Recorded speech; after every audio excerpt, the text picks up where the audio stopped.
Oh, wow, we are going deep. Make sure that you take care of yourself first. You know, social media is us. We are social media, so make sure to take care of home first. And this morning, we're also discussing how exercise can relieve stress, boost your mood, and soothe discomfort related to your body's nerve damage. So let's check this out.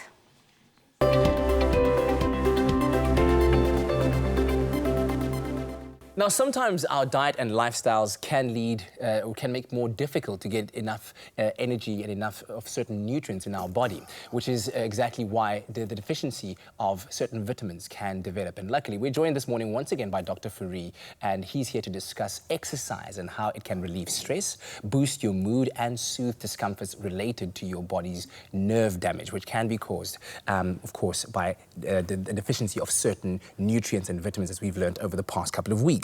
So the relationship between exercise and vitamin B deficiency. Let's start by breaking down the conversation here. So what I love about exercise is everybody thinks exercise is good for you. But it What? is. I know. What do you mean? How? So exercise is amazing. But the funny thing about exercise is, first, in order to stimulate our bodies and to grow our bodies, we actually have to put them under stress. This is why when you exercise, your heart rate goes up, your muscles start to ache and burn, your body starts to build up acid, it starts to increase the circulation speed and the oxygen, and this is where your B vitamins come in. Okay. So you might have felt sometimes when you're riding a bicycle that you get cramps, or when you're doing an exercise, you start to lose sensation in your fingers, you get pins and needles in your hands, you want to flick your hands, and joggers will often get that they get pins and needles. So this is a repetitive motion that's actually using up some of these nutrients. Your body just can't get the oxygen, can't get the blood, and can't get the nutrients, specifically the B vitamins. But exercise hurts our bodies. Our bodies therefore have to grow and heal. They need nutrients and they need B vitamins to do it. Oh, there we go. And so but obviously, I've got to do it. Yeah, but exercising without replenishing those nutrients leads to a deficiency of these. Oh, then you actually end up hurting your body so that you start to train on a body that hasn't recovered.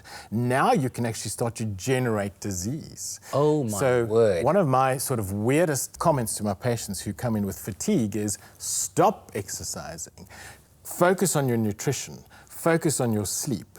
Take a supplement of sorts so that we can restore, rebuild, heal, then go and start slow. Okay.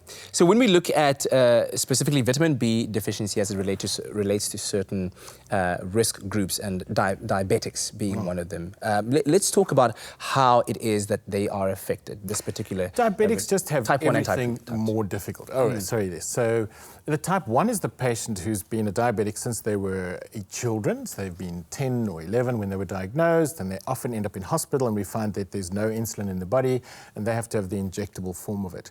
They actually end up, funny enough, being better off than the type 2 diabetic who's diagnosed late in life, much later, as old as 50 or 60, who probably has had the disease for 10 years before he's even diagnosed.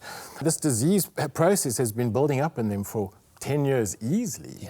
And just the right nutrients having been taken in that time before the sugar actually changes could have possibly, here's the big one, avoided, stopped that problem developing at all. Would exercise then in some way, if managed properly with the correct intake of the vitamins and nutrients you need, be supportive of a diabetic then? Oh, without doubt, without doubt. So the other thing about diabetic is often dependent on medication, so insulin being one. I'm taking a shot of this once a day, twice a day, after every meal, which is not really how my body works. So in other words, often you find that the diabetic patient is over-treating himself for that time because he doesn't know. He's looking at the meal, thinks, okay, I need this much insulin for that meal.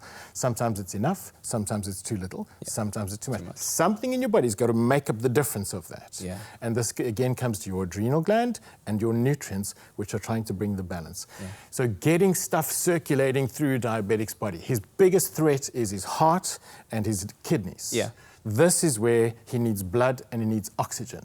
And the nutrients are doing that for him. So with that in mind then, how much exercise should one be doing and what types of exercise should you be doing then? So the World Health Organization prescribes 150 minutes of cardio type exercise, so movement. But we find this is very individual. So if the average patient that I suggest goes and does 150 minutes, so 45 minutes a couple of times a week, it's like, no. So the interesting thing about vitamins is that when the patient has energy, when the patient's nutrients and B vitamins are adequate, they feel like exercising. So little interesting segue, or sort of the other side of the coin, is that sometimes you don't feel like exercising. Yeah, you're tired and you just, there's no motivation. Try and get someone like you in this, not normally, but with that attitude, try and motivate you to exercise. All you hear is blah, blah, blah, are we nearly finished? So when I restore energy, I find my patients looking for opportunities to be active, looking for ways to eat healthier, looking for ways to avoid the food that actually hurts their bodies. So wellness feeds itself. And almost the reverse is true. Disease feeds itself. It becomes very sort of cyclical. You sink into it. This is the thing, is sometimes, if you can't exercise, if you feel I'm too lazy, I haven't got time, then start with the nutrients. Start with the replenishing. Start with water. You might surprisingly find that you sleep a bit better. And then you might surprisingly find that tomorrow you're looking for something to do. Wow. How's that? Wow. Be well, Dr. Fourie. It's been great having these conversations with you, man. Wow. So as they say, be active, go out there, because good things come to those who sweat. That is the saying.